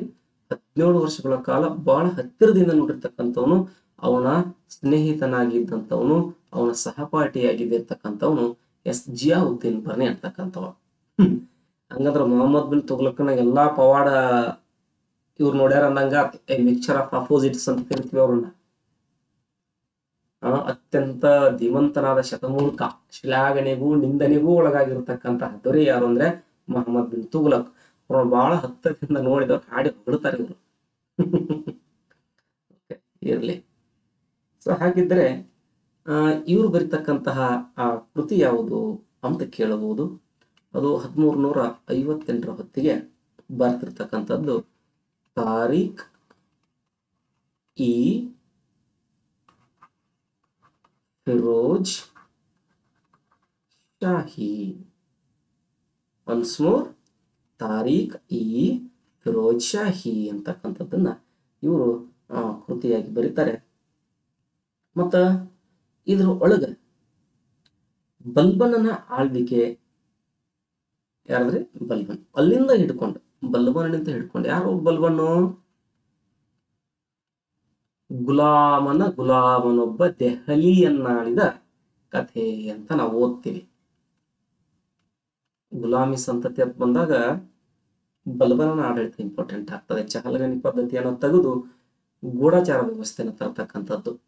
ಜಿಲಾಯಿ ಭೂಮಿಯ ಮೇಲೆ ಇರ್ತಕ್ಕಂತಹ ದೇವರನೆಗಳು, ದೇವರು ಸುಲ್ತಾನ ಅಂದ್ರ ಸುಲ್ತಾನನನ್ನ ದೇವರಿಗೆ ಹೋಲಿಕೆ ಮಾಡಿರ್ತಕ್ಕಂಥವ್ರು ಸಿಜ್ದಾ ಮತ್ತು ಪೈಬೋಸ್ ಅಂತಕ್ಕಂಥ ಒಂದೆರಡು ನಿಯಮ ಪದ್ಧತಿಗಳನ್ನು ತರ್ತಕ್ಕಂಥವ್ರು. ಹಾಗೆ ಸೈನಿಕ ವ್ಯವಸ್ಥೆಯಲ್ಲಿ ಸುಧಾರಣೆಗಳನ್ನು ತರ್ತಕ್ಕಂಥ ದಿವಾನಿ ಯಾರಿಚ್ ಅಂತ ಕರೀತಾರೆ ಅದನ್ನ. ಹೀಗೆ ಬಲ್ಬನನ ಆಡಳಿತದಿಂದ ಹಿಡ್ಕೊಂಡು ಮೊಹಮ್ಮದ್ ಬಿನ್ ತುಘಲಕ್ನ ಆಡಳಿತದವರೆಗೂ ಜೊತೆಗೆ ಫಿರೋಜ್ ಶಾನ ಆಳ್ವಿಕೆಯ ವಿವರಗಳನ್ನ ಇಲ್ಲಿ ಐತಲ್ಲ, ಈ ಫಿರೋಜ್ ಶಾಹಿ ಅಂತ ತಿಳ್ಕೊಂಡು ಫಿರೋಜ್ ಶಾಹಿ ತುಘಲಕ್ನವರೆಗೂ ಇರ್ತಕ್ಕಂತಹ ಆಡಳಿತದ ಬಗ್ಗೆ ಏನ್ ಮಾಡ್ತಾರ ಅಂದ್ರ ಇವ್ರ ಇದ್ರೊಳಗ ತಿಳಿಸ್ತಾರ. ತಾರೀಖಿ ಫಿರೋಜ್ ಶಾಹಿ ಅದ್ರೊಳಗೆ 3 ಮಂದಿ ಬಗ್ಗೆ ತಿಳಿಸ್ಯಾರ. ನೋಡ್ರೆ ಎಂತವು ನಮ್ಗೆ ಎಕ್ಸಾಮ್ ಕಂಟೆಂಟ್ ಆಗ್ತಾವ. ಇಷ್ಟು ದಿನ ಕೇಳಿದ್ದ ಬಿಟ್ಟು ಅದೇ ಸಬ್ಜೆಕ್ಟ್ ಕಂಟೆಂಟ್ ಅಲ್ಲಿ ಅದೇ ಸ್ಲಾಟ್ ಒಳಗೆ ಬೇರೆ ಬೇರೆ ರೀತಿ ಕ್ವಶನ್ಗಳನ್ನ ತೆಗಿಯೋದಿತ್ತು ಅಂದ್ರೆ ಈ ರೀತಿ ತೆಗಿತಾರ. ಆ ಬಲ್ಬನ್ ಅಂತಕ್ಕಂಥವ್ರು ಭರಣಿ ಅಂತಕ್ಕಂಥವ್ರು ತಾರೀಖಿ ಫಿರೋಜ್ ಶಾಹಿ ಅಂತ ಒಂದು ಕೃತಿಯನ್ನು ಬರೀತಾರ. ಅದ್ರೊಳಗೆ ಯಾರ ಆಡಳಿತದ ಬಗ್ಗೆ ತಿಳಿಸ್ಯಾರ ಅಂದ್ರೆ ಆಪ್ಷನ್ಗಳನ್ನು ಕೊಡ್ಬೋದು. ಬಲ್ಬನ್ ಮತ್ತು ತುಘಲಕ್ ಮತ್ತು ಫಿರೋಜ್ ಶಾಹಿ, ಇಲ್ಲ ಬಲ್ಬನ್ ತುಘಲಕ್ ಫಿರೋಜ್ ಶಾಹಿ. ಈ ಮೇಲ್ಗಳಲ್ಲಿ ಯಾವ ಸರಿ ABC ಅಂತ ಕೊಟ್ಟು ಕೇಳಬಹುದು. 1 2 3 ಆಪ್ಷನ್ಗಳನ್ನು ಕೂಡ ಮಾಡಿ ಕೇಳಬಹುದು. ಸೊ ಹೀಗಾಗಿ ಇದನ್ನು ಕೂಡ ನೋಟ್ ಮಾಡ್ಕೊಳ್ಳಿ. ಓಕೆ, ಹಾಗಿದ್ದರೆ ಇನ್ನ ಮತ್ತೊಬ್ಬರನ್ನು ತಗೊಂಡ್ ಬರೋಣ. ನೀವು ತೈಮೂರಿ ಅಂತ ಹೆಸರು ಕೇಳಿದ್ರಲ್ಲ, ಗೊತ್ತಿಲ್ಲ. ಮುಲ್ ಫುಜತ್ ಇ ತೈಮೂರಿ ಅಂತ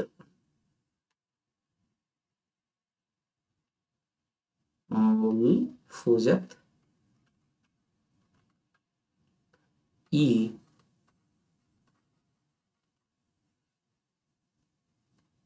ತೈಮೂರಿ ಅಂತ ತಗೊಳ್ರಿ.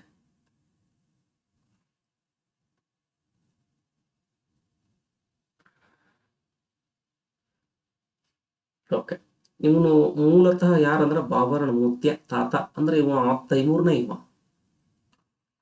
ಬಾಬರ್ನ ತಾತ ಅಜ್ಜ ತೈಮೂರ್ ಬರೀತಕ್ಕಂಥದ್ದು. ಇವ್ರ ಬಗ್ಗೆ ಓದಿನ ನಾನು. ಸದ್ಯಕ್ಕೆ ಏನಾದರೂ ಅವಶ್ಯಕತೆ ಬೀಳೋದಿಲ್ಲ.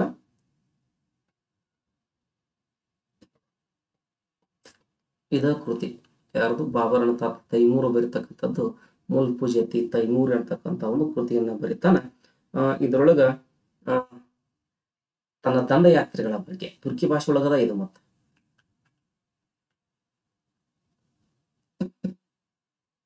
ತುರ್ಕಿ ಭಾಷೆಯಲ್ಲದ ಇದ್ರೊಳಗ ತನ್ನ ದಂಡಯಾತ್ರೆಗಳ ಬಗ್ಗೆ ಹೇಳ್ತಾನ ಇದ ಕೃತಿ ಒಳಗ. ಮತ್ತ ಇದನ್ನ ಪರ್ಷಿಯನ್ ಭಾಷೆಗೆ ಏನಾಗತ್ತ ಅಂದ್ರೆ ಟ್ರಾನ್ಸ್ಲೇಟ್ ಮಾಡ್ಲಾಗ್ತದ ತುರ್ಕಿ ಭಾಷೆಯಿಂದ. ಯಾರು ಅಂತಂದ್ರ ಅವ್ರ ಹೆಸರು ಅಬು ತಾಲಿಬ್ ಹುಸೇನ್ ಅಂತಕ್ಕಂಥವ್ರು. ಅಬು ತಾಲಿಬ್ ಹುಸೇನ್ ಅಂತಕ್ಕಂಥವ್ರು ಈ ತುರ್ಕಿ ಭಾಷೆಯಲ್ಲಿ ಇದಿರ್ತಕ್ಕಂತಹ ಮುಲ್ ಫುಜತ್ ಇ ತೈಮೂರಿ ಕೃತಿಯನ್ನ ಪರ್ಷಿಯನ್ ಭಾಷೆಗೆ ಭಾಷಾಂತರಿಸ್ತಾರೆ. ಪರ್ಷಿಯನ್ ಭಾಷೆಗೆ ಟ್ರಾನ್ಸ್ಲೇಟ್ ಮಾಡ್ಯಾರ. ಹಾಗಿದ್ದರೆ ಈ ಅಬು ತಾಲಿಬ್ ಹುಸೇನ್ ಯಾರ ಆಶ್ರಯದಲ್ಲಿ ಇದ್ದ ಅಂತ ಕೇಳಬಹುದು. ಶಹಜಹಾನ್ ಆಶ್ರಯದಲ್ಲಿ ಇದ್ದವರು. ಓಕೆ, ಮೋಸ್ಟ್ ಇಂಪಾರ್ಟೆಂಟ್ ಪಾಯಿಂಟ್ಗಳು ನೋಡ್ರಿ. ಶಹಜಹಾನ್ ಆಸ್ಥಾನದೊಳಗೆ ಇದ್ದಿರ್ತಕ್ಕಂತಹ ಈ ಅಬು ತಾಲಿಬ್ ಹುಸೇನ ಫುತಹತ್ ಇ ತೈಮೂರ್ ಅಂತಕ್ಕಂತಹ ಕೃತಿಯನ್ನ ಮೂಲತಃ ತುರ್ಕಿ ಭಾಷೆಯಲ್ಲಿದ್ದು ಪರ್ಷಿಯನ್ ಭಾಷೆಗೆ ಟ್ರಾನ್ಸ್ಲೇಟ್ ಮಾಡಿದವರು ಇವರೇ. Okay, so next Siraj Afif ಅಂತಕ್ಕಂಥವ್ರು ತಗೊಳ್ಳೋಣ. ಶಂಶೀರ್ ನಮ್ಮ ಡಿವೈಎಸ್ಪಿ ಸಿರಾಜ್ ಸರ್ ಅಲ್ಲ,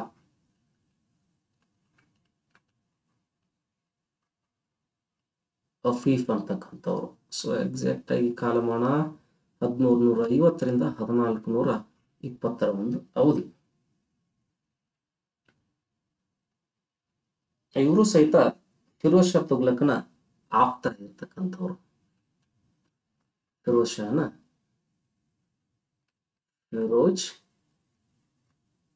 ಶಾ ತುಘಲಕನ ಆಪ್ತರು ಇವರು ಸಹಿತ. ಅವ್ರ ಆಸ್ಥಾನದಾಗ ಇದ್ದಂತ ವಿದ್ವಾಂಸರು ಅಂತ ಅರ್ಥ ಆಯ್ತು. ಹಾಗಿದ್ದರೆ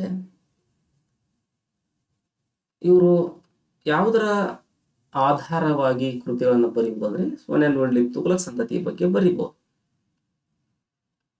ತುಘಲಕ್ ಸಂತತಿಯ ಬಗ್ಗೆ ತಿಳಿಸಬಹುದು ಒಂದೇ ಮಾಹಿತಿ. ಅಲ್ಲಿ ಏನು ಘಟನೆಗಳು ನಡೀತವ, ಯಾವ ರೀತಿ ಆಡಳಿತ ಇತ್ತು, ಸಾಮಾಜಿಕ ವ್ಯವಸ್ಥೆ ಹೇಗಿತ್ತು, ರಾಜಕೀಯ ವ್ಯವಸ್ಥೆ ಹೇಗಿತ್ತು, ಆರ್ಥಿಕ ವ್ಯವಸ್ಥೆ ಹೇಗಿತ್ತು, ಹೀಗೆ ಕೆಲವು ಮೈಲು ಮೊದಲುಗಳನ್ನ ಇವರು ಬರೀಬಹುದು. ಹಾಗಿದ್ರೆ ಇವರು ಕೃತಿಗಳು ಯಾವುವು ಅನ್ನೋದು ಇಂಪಾರ್ಟೆಂಟ್. ಸಿರಾಜ್ ಅಫೀಫ್ರ ಕೃತಿಗಳು ಇದನ್ನ ಒಟ್ಟ ಮರಿಬೇಡ ನೋಡಿ, ನಿಮ್ಮನ್ನು ಕನ್ಫ್ಯೂಸ್ ಮಾಡಕ್ ಬರೋದ ಇದು ತಾರೀಖ್ ಅನ್ನೋದು. ತಾರೀಖ್ ಇ ಫಿರೋಜ್ ಈ ಸಲ ಬರ್ತೋ ಇದು ಶಾಹಿ. ಎರಡನೇದ್ ಬರೀತಾರ ನೋಡ್ರಿ, ಮನ್ ಕಿ ಬಾತ್. ಮನ್ ಕಿ ಬಾ ಅಲಾಯ್. ಶಂಶಿ ಸಿರಾಜ್ ಅಫೀಫ್ ಬರೀತಕ್ಕಂಥದ್ದು. ಮೂರನೇದಾಗಿ ಮನ್ ಕಿದ್ ಇ ಸುಲ್ತಾನ್. ನೋಡ್ರಿ, ಸಿರಾಜ್ ಅಫೀಫರ ಗ್ರಂಥಗಳು ಅಥವಾ ಕೃತಿಗಳು ಯಾವುವು ಅಂತ ತಮ್ಮನ್ನು ಕ್ವೆಶ್ಚನ್ ಮಾಡಬಹುದು. ಓಕೆ, ಸೊ ಒಂದನೇದ್ದು ತಾರೀಖಿ ಫಿರೋಜ್ ಶಾಹಿ, ಮನ್ ಕಿ ಅಲಾಯ್, ಮನ್ಕೀದ್ ಇ ಸುಲ್ತಾನ್ ಅಂತಕ್ಕಂತಹ ಒಂದಿಷ್ಟು ಕೃತಿಗಳನ್ನ ಇವರು ಬರೀತಾರೆ. ಓಕೆ, ನೋಟ್ ಮಾಡ್ಕೊಳ್ತಾ ಹೋಗಿ. ಡಿಮ್ ಮಾತ್ ನೋಡು, ನಮ್ ಚಾರ್ಜ್ ಐತೋ ಇಲ್ಲೋ.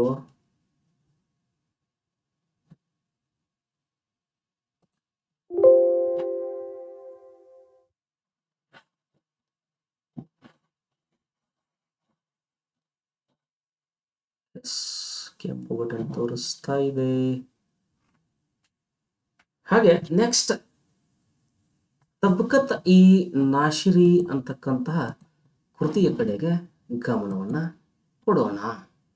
ಓಕೆ, ಹಾಗೆ ಯಾವ ಕಡೆಗೂ ಡಿಸ್ಟರ್ಬ್ ಆಗದೆ ಇರಿ.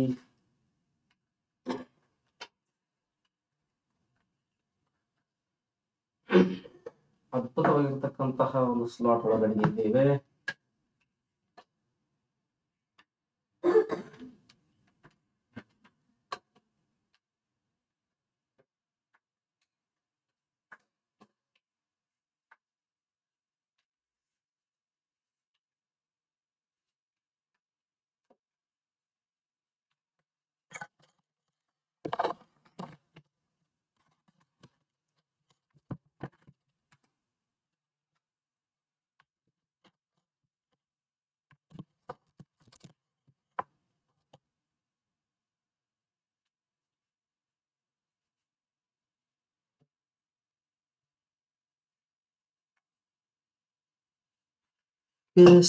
ಕಂಟಿನ್ಯೂ ಆಗ್ತಾ ಇದೆ ನೋಡಿ ಕ್ಲಾಸ್.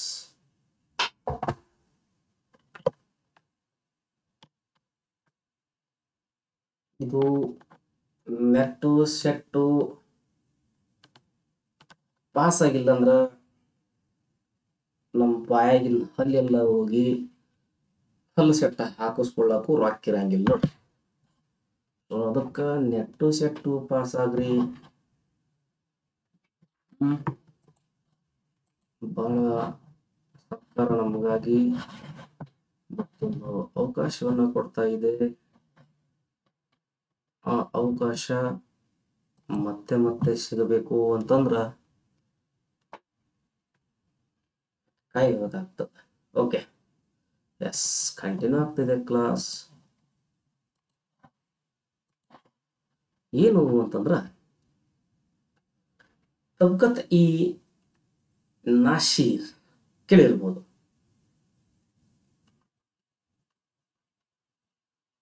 ತಬ್ಕತ್ ಈ ನಾಶೀರ್ ಅಥವಾ ನಶೀರ್ ಅಂತ ಹೇಳ್ತಾರ. ಈ ಕೃತಿಯ ಬಗ್ಗೆ ಕೂಡ ಒಂದಿಷ್ಟು ನಿಮ್ಗ ಮಾಹಿತಿಯನ್ನು ತಗೋಬೇಕು. ಇದು ಪ್ರೆಸೆಂಟ್ ಎಲ್ಲಿ ಐತಿ ಅಂದ್ರ ಬ್ರಿಟಿಷ್ ವಸ್ತು ಸಂಗ್ರಹಾಲಯದೊಳಗ. ಪ್ರೆಸೆಂಟ್ ಮ್ಯೂಸಿಯಂ ಅಂತ ನೋಡ್ರಿ, ಅಲ್ಲೇ ವಸ್ತು ಸಂಗ್ರಹಾಲಯದಲ್ಲಿ ಐತಿ. ಓಕೆ, ಸೊ ಹಾಗೆ ಇದನ್ನ ಮೊಹಮ್ಮದ್ ಬಿನ್ ತುಘಲಕನ ಆತ್ಮಚರಿತ್ರೆ, ಮೊಹಮ್ಮದ್ ಬಿನ್ ತುಘಲಕನ ಆತ್ಮಚರಿತ್ರೆ ಅಂತ ಏನ್ ಹೇಳ್ತೀವಿ, ಅದು ಒಟ್ಟು 4 ಸಂಪುಟದಾಗ 4 ಸಂಪುಟಗಳಲ್ಲಿ ಅದ. ಆ 4 ಸಂಪುಟದ ಮೊಹಮ್ಮದ್ ಬಿನ್ ತುಘಲಕನ ಆತ್ಮಚರಿತ್ರೆ ಅಂತ ಬಂದಾಗ ಅವನ ಹೆಸರ ಮ್ಯಾಗದ ತಬ್ಕತ್ ಈ ನಾಶಿರಿ ಅಂತಕ್ಕಂತಹ ಒಂದು ಕೃತಿನೇ ಇದು. ಓಕೆ, ಅದರಾಗಿಂದ ಒಂದು ಭಾಗ ನೋಡ್ರಿ. ಇದು 4 ಭಾಗದಾಗ 4 ಸಂಪುಟ ಅದಾವಲ್ಲ, ಆ 4 ಸಂಪುಟದೊಳಗಿಂತ ಒಂದು ಭಾಗ ಯಾವುದು ಅಂದ್ರೆ ತಬ್ಕತ್ ಈ ನಾಶಿರಿ ಬರೆದಂತಹ ಮೊಹಮ್ಮದ್ ಬಿನ್ ತುಘಲಕನ ಆತ್ಮಚರಿತ್ರೆಯ ಒಂದು ಭಾಗ ಇದು. ಓಕೆ, ಹಾಗಿದ್ದರೆ ನಮ್ಗ ಮೊಹಮ್ಮದ್ ಬಿನ್ ತುಘಲಕ್ ಹೆಂಗಿದ್ದ ಅನ್ನೋದನ್ನ ಮಾಹಿತಿ ತಗೋಬೇಕು ಅಂದ್ರೆ ಇದನ್ನ ಓದ್ಬೇಕು. ನಾನು ತಬ್ಕತ್ ಈ ನಾಶಿರ್ನ ಓದ್ಬೇಕು. ಓಕೆ, ಅಂದ್ರೆ ನಮಗೆ ಮೊಹಮ್ಮದ್ ಬಿನ್ ತುಘಲಕ್ರ ಬಗ್ಗೆ ತಿಳಿತೈತಿ. ಓಕೆ, ಇಷ್ಟು ಮಾಹಿತಿಯನ್ನು ತಗೊಂಡು ಇಟ್ಕೊಳ್ರಿ. ಹಾಗೆ ಇನ್ನೊಬ್ರು ಶಂಸುದ್ದೀನ್ ಸಿರಾಜ್ ಅಫೀಫ್ ಅಂತ ಬರ್ತಾರ. ಅಲ್ಲಿ ಶಂಸಿ ಅಷ್ಟೇ ಇತ್ತು, ಇಲ್ಲಿ ಶಂಸುದ್ದೀನ್ ಸಿರಾಜ್ ಅಫೀಫ್ ಅಂತ ಬರ್ತಾರ. ಮಧ್ಯ ಭಾರತದ ಇತಿಹಾಸದೊಳಗ ಮತ್ತೊಬ್ಬ ಖ್ಯಾತ ಇತಿಹಾಸ ತಜ್ಞರು ಇವರು. 1756 ಹೊತ್ತಿಗೆ ಬರ್ತಕ್ಕಂಥ ಪರ್ಸನ್. ಇವರು ಒಂದು ಶ್ರೇಷ್ಠ ಕೃತಿ ಯಾವುದು ಅಂತ ಕೇಳ್ಬೋದು. ತಾರೀಖ್ ಇ ಫಿರೋಜ್ ಶಾಹಿ. ಎಷ್ಟು ಸಲ ಬರೀತಾರೆ ಇದನ್ನ ಸರ್?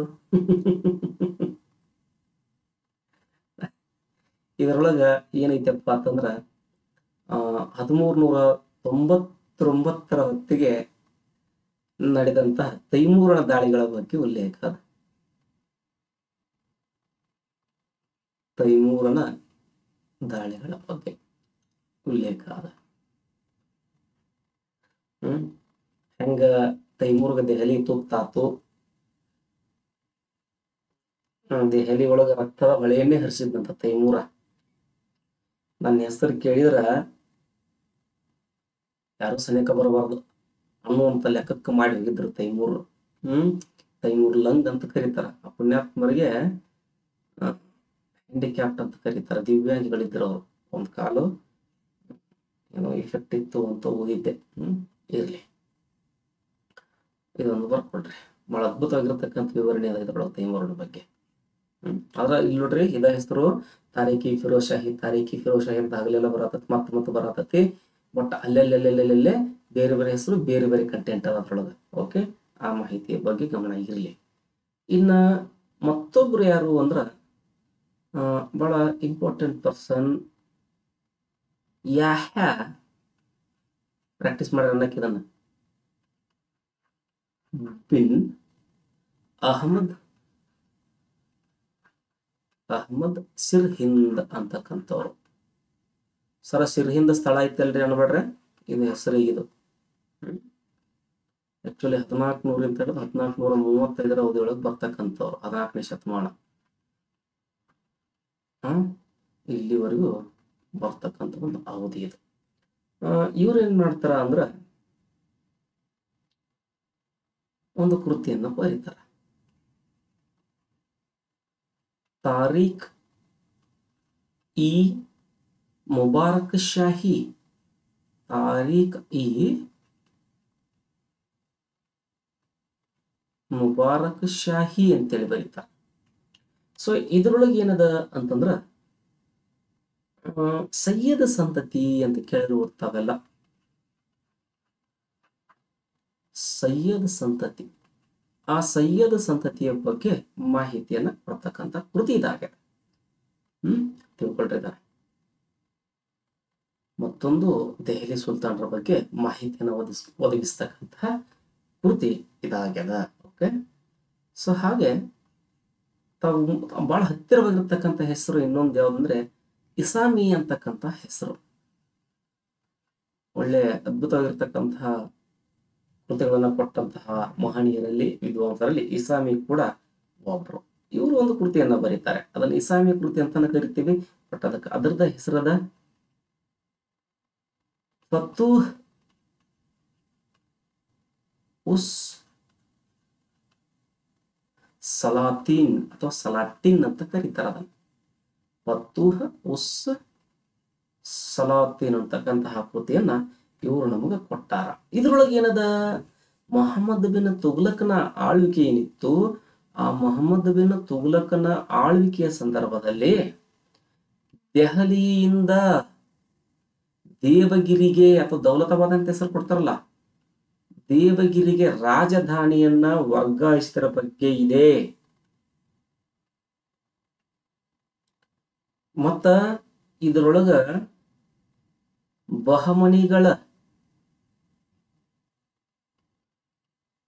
ಬಹಮನಿಗಳ ಅಲ್ಲಾವುದ್ದೀನ್ ಹಸನ್ ಗಂಗೂ ಬಹಮನ್ ಶಾ ಅಂತ ಇದ್ವಲ್ಲ, ಬಹಮನ್ ಶಾ ಅವನ ಬಗ್ಗೆಯೂ ಕೂಡ ಅದ, ನೆನ್ಪಿಟ್ಕೊಳ್ರಿ. ಇದ್ರೊಳಗ ಮೊಹಮ್ಮದ್ ಬಿನ್ ಗಜ್ನಿಯವರ ದಾಳಿಗಳ ಕುರಿತಾಗಿಯೂ ಅದ.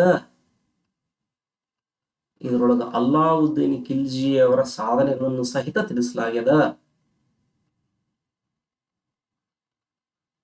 ಬಾರೆ ವಾ, ಎಷ್ಟು ಮಾಹಿತಿ ಐತಿ ನೋಡ್ರಿ.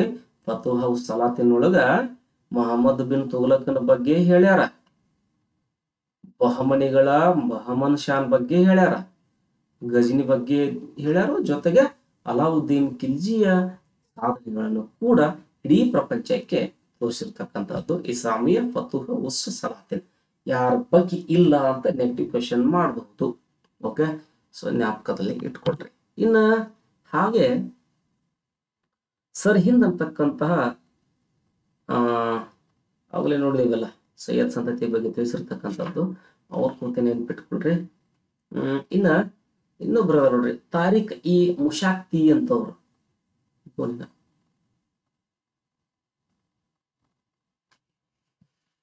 ಬೇಕಾಗ್ತದ ನೋಡ್ರಿ ಇದ್ರ ಬಗ್ಗೆ ಹೋದ್ರೆ, ಯಾಕಂದ್ರ ಸೂರ್ ಸಂತತಿ ಬಗ್ಗೆ ತಿಳಿಸ್ತಕ್ಕಂಥದ್ದು. ತಾರೀಕ್ ಇ ಮುಶಾಕ್ತಿ. ಓಕೆ, ಸೊ ಇವ್ರ ಬಗ್ಗೆ ಅಧ್ಯಯನ ಮಾಡ್ರಿ. ಯಾಕಪ್ಪ ಅಂತಂದ್ರ ಯಾರ ಬಗ್ಗೆ ಹೇಳ್ಯಾರ ಅನ್ನೋದು ಇಂಪಾರ್ಟೆಂಟ್. ಇವರು ಸೂರ್ ಸಂತತಿ ಬಗ್ಗೆ ಹೇಳ್ಯಾರ ಮತ್ತ ಲೋಧಿ ಸಂತತಿ ಬಗ್ಗೆನೂ ಹೇಳ್ಯಾರ ಅದ್ರೊಳಗ. ಹಾಗಿದ್ದರೆ ಇವರ ಗ್ರಂಥ ಯಾವುದು ಅಂತ ಕೇಳ್ಬೋದು. ಇದು ಗ್ರಂಥದ ಹೆಸರ. ಇದನ್ನು ಬರ್ದವ್ರ ತಾರೀಖ್, ಈ ಮುಷಾಕ್ತಿಯನ್ನು ಬರ್ದವ್ರು ಯಾರು ಅಂತ ಕೇಳಬಹುದು ನಿಮ್ಗ. ಶೇಖ್ ರಿಜ್ ಕುಲ್ಲಾ ಅಥವಾ ಬಳೆ ನಮ್ದು ಶೇಖ್ ರಿಜ್ ಕುಲ್ಲಾ ಅಂತ ಬರ್ದವ್ರ. ಯಾರ ಬಗ್ಗೆ ಐತಿ ಅಂದ್ರೆ ಲೋಧಿ ಸಂತತಿ. ಲೋಧಿ ಸಂತತಿ ಅಂತ ಬಂದಾಗ ಗೊತ್ತಾಗ್ಬೋದು. ಸಿಕಂದರ್ ಲೋಧಿ ಆಗಿರ್ಬೋದು, ಇಬ್ರಾಹಿಂ ಲೋಧಿ ಆಗಿರ್ಬೋದು. ಅವ್ರಿಬ್ಬರ ಬಗ್ಗೆ ಇರ್ತತಿ ಮಾಹಿತಿ. ಮತ್ತಿನ ಸೂರ್ ಸಂತತಿ ಅಂತ ಬಂದಾಗ ಶೇರ್ಷಾ ಸೂರಿ ಬಗ್ಗೆ ಇರ್ಬೋದು. ಅದರೊಳಗೆ ಮಾಹಿತಿ ಇರ್ಬೋದು. ಯಾಕ ಐತಿ ಅದು ಮಾಹಿತಿ ಪಕ್ಕಾ. ಓಕೆ. ಮತ್ತ ಇನ್ನೊಬ್ರು ಹೆಸರು ತಗೊಳ್ರಿ, ಅಹಮದ್ ಯಾದ್ಗೀರ್ ಅಂತ ಬರ್ತಾರ.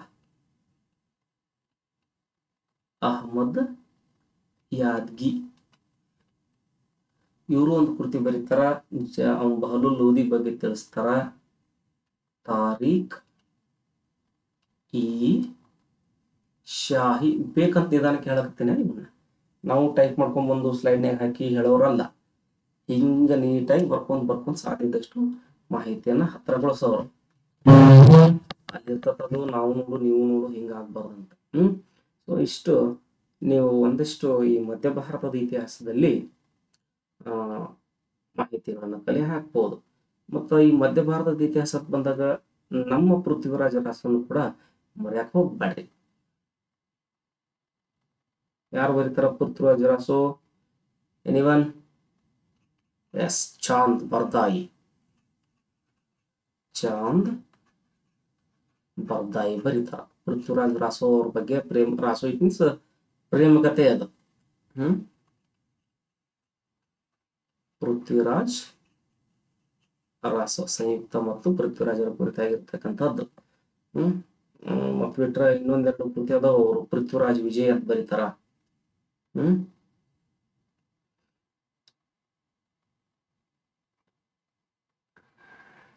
ಒಂಥರ ಪದ್ಯ ರೂಪದಾಗಿರುವಂತವು. ಪೃಥ್ವಿರಾಜ್ ವಿಜಯ್ ಅಂತ ಬರೀತಾರ. ಪದ್ಯ ರೂಪದಾಗ ಅದಾವು ಅಂತ ಹೇಳ್ತಾರೆ. ನಾನು ಓದಿಲ್ಲ. ಮತ್ತೊಂದೈತಿ ತಗೊಂಡ್ಬಿಡ್ರಿ ಅದನ್ನು. ಸುರ್ಜನ್ ಚಂದ್ ಶೇಖರಣ ಸುರ್ಜನ ಚರಿತ. ಸುರ್ಜನ ಚರಿತ ಅಂತ ಐತಿ ನೋಡ್ರಿ. ಬಹಳ ಆಳಕ್ಕೆ ಹೇಳತ್ತೀನಿ, ಬಟ್ ಡೆಪ್ತ್ ಆಗಿ ಹೊಂಟದ ನೋಡ್ರಿ ಸಬ್ಜೆಕ್ಟ್. ಈ ಬಗ್ಗೆ ಮಾಹಿತಿಗಳನ್ನು ಬರ್ಕೊಡ್ರಿ. ಓಕೆ, ನೆಕ್ಸ್ಟ್ ಪದ್ಮಾವತ್ ಕೃತಿ ಯಾರು ಬರ್ದಾರ? ನಿಮನ್ ನಾನು ಹೇಳ್ತೀನಿ, ಹೇಳಕತ್ತೇನೆ. ಮಲಿಕ್ ಮೊಹಮ್ಮದ್ ಜಾಯಿಸಿ ಅಂತ ಹೇಳಿ. ಮಲಿಕ್ ಮೊಹಮ್ಮದ್ ಜಾಯಿಸಿ ಅಂತ ಹೇಳ್ಕೊಂಡು ಪದ್ಮಾವತ್ ಅಂತ ಕೃತಿ ಬರೀತಾರ. ಯಾರ ಬಗ್ಗೆ ಐತಿ ಅಂತ ಗೊತ್ತಾತ ಅನ್ಕೊಳ್ತೇನೆ. ಅಲಾವುದ್ದೀನ್ ಖಿಲ್ಜಿ ಬಗ್ಗೆ ಐತಿ ಹೋದಲ್ರಿ. ಬೆಟ್ರ ರಾಣಾ ರತನ್ ಸಿಂಗನ ಹೆಂಡತಿಯಾದ ಪದ್ಮಿನಿ ದೇವಿಯನ್ನ ಒಲಿಸಿಕೊಳ್ಳಿಕ್ಕೆ ಅಲಾವುದ್ದೀನ್ ಖಿಲ್ಜಿ ಪಟ್ಟಂತಹ ಪ್ರಯತ್ನದ ಬಗ್ಗೆ ಇದರೊಳಗೆ ಅದ. ಚಿತ್ತೋರ್ಣ ರಾಣಿ ಜೋಹರ್ ಪದ್ಧತಿಯನ್ನ ಅನುಸರಿಸಿದ ಬಗ್ಗೆಯೂ ಕೂಡ ಮಲ್ಲಿಕ್ ಮೊಹಮ್ಮದ್ ಜಾಯಿಸಿ ಪದ್ಮಾವತದೊಳಗ ಉಲ್ಲೇಖ ಮಾಡ್ಯಾನ. Okay, yes. ಹಾಗೆ ಮತ್ತಷ್ಟು ಮಾಹಿತಿ ಏನಂದ್ರ, ಬದೌನಿ ಹೆಸರು ಕೇಳಿರ್ತೀರ ತಾವೆಲ್ಲ, ಹೌದಲ್ಲ? ಮತ್ತು ಪೆರಿಸ್ತಾರ ಹೆಸರನ್ನು ಕೂಡ ಕೇಳಿರ್ತೀರ. ಎಕ್ಸಾಮ್ ಕಂಟೆಂಟ್ ಒಳಗ ಇವರು ಮೋಸ್ಟ್ ಇಂಪಾರ್ಟೆಂಟ್ ಸರ, ಹೌದಾ? ಅತ್ಯಂತ ಮಹತ್ವದ ಇತಿಹಾಸ ತಜ್ಞರು, ಬಹಳ ಪ್ರಮುಖವಾಗಿರ್ತಕ್ಕಂಥವ್ರು ಇವರೇ.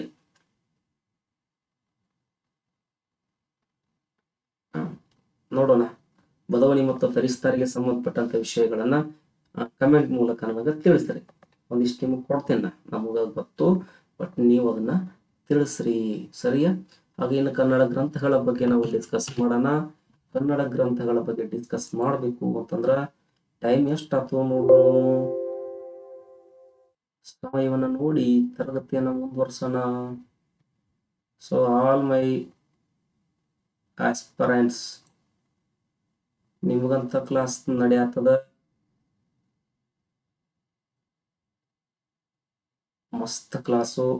ಡೆಪ್ತ್ ಆಗಿ ಹೋಗ್ತೀನಿ. ಮಧ್ಯ ಭಾರತದ ಇತಿಹಾಸವನ್ನ, ದಾಳಿಗಳ ಬಗ್ಗೆ ಹೇಳ್ತೀನಿ, ಸಾಹಿತ್ಯಿಕ ಮೂಲಗಳ ಬಗ್ಗೆ ಹೇಳ್ತೀನಿ, ಆಡಳಿತದ ಬಗ್ಗೆ, ರಾಜಕೀಯದ ಏನ್ ಬೇಕು ನೋಡ್ರಿ. ನಮಗ ಎಕ್ಸಾಮ್ ಕ್ವಶನ್ ಕಂಟೆಂಟ್ ಸಿಕ್ಕರೆ ಸಾಕು ಅನ್ನುವಂತಹ ದೃಷ್ಟಿಯೊಳಗೆ ಹೇಳ್ತಾ ಇದ್ದೀನಿ. ಸೊ ಬರ್ರಿ, KS ಗುರುಜಿ ಒಳಗ ಲೈವ್ ಕ್ಲಾಸಸ್ ನಡೀತದ. ಈ ಕೋರ್ಸ್ ಲಾಂಚ್ ಆಗ್ಯದ ಆಲ್ರೆಡಿ, ತಗೊಳ್ರಿ, ನೋಡೋಣ. ನಮ್ಮ ನಿಮ್ಮೆಲ್ಲರ ಪ್ರಯತ್ನದೊಂದಿಗೆ ಈ ಶೆಟ್ ನೆಟ್ಟು ಪಾಸಾಗಿ ಹಲ್ಸಟ್ಟಿಗೆ ರೊಕ್ಕ ಬಂದ್ರೆ ಸಾಕು. Okay done. ಮುಂದಿನ ತರಗತಿ ವಿಜಯನಗರ ಕಾಲದ, ನಮ್ಮ ವಿಜಯೋತ್ಸವದ ಕಾಲ, ಸಾಂಸ್ಕೃತಿಕ, ಸಾಹಿತ್ಯಿಕ, ಕಲೆ, ವಾಸ್ತುಶಿಲ್ಪಕ್ಕೆ ಮಹೋನ್ನತ ಕೊಡುಗೆ ನೀಡಿರ್ತಕ್ಕಂಥ ನಮ್ಮ ವಿಜಯನಗರ ಕಾಲದ ಬಗ್ಗೆ, ಕನ್ನಡ ಸಾಹಿತ್ಯದ ಬಗ್ಗೆ, ಕನ್ನಡ ಗ್ರಂಥಗಳ ಬಗ್ಗೆ ಅಧ್ಯಯನ ಮಾಡೋದು ಮುಂದಿನ ತರಗತಿಯಲ್ಲಿ ಅಂತ ಹೇಳ್ತಾ, ಸೊ ತಮಗೆಲ್ಲರಿಗೂ ಮತ್ತೊಮ್ಮೆ ಮುಗಿದೊಮ್ಮೆ ನಿಮ್ಮ ಪ್ರೀತಿಯ ಇತಿಹಾಸ ಉಪನ್ಯಾಸಕರಾಗಿರುವಂತಹ ಮಹಾಂತೇಶ್ ಸರ್ ಬಾಯ್ ಹೇಳ್ತಾ ಇದ್ದಾರೆ. ನೆಕ್ಸ್ಟ್ ಕ್ಲಾಸ್ ಭೇಟಿಯಾಗೋಣ. ಎಲ್ಲರಿಗೂ ಮತ್ತೊಮ್ಮೆ ಮುಗಿದೊಮ್ಮೆ ಬಾಯ್ ಬಾಯ್ ಬಾಯ್.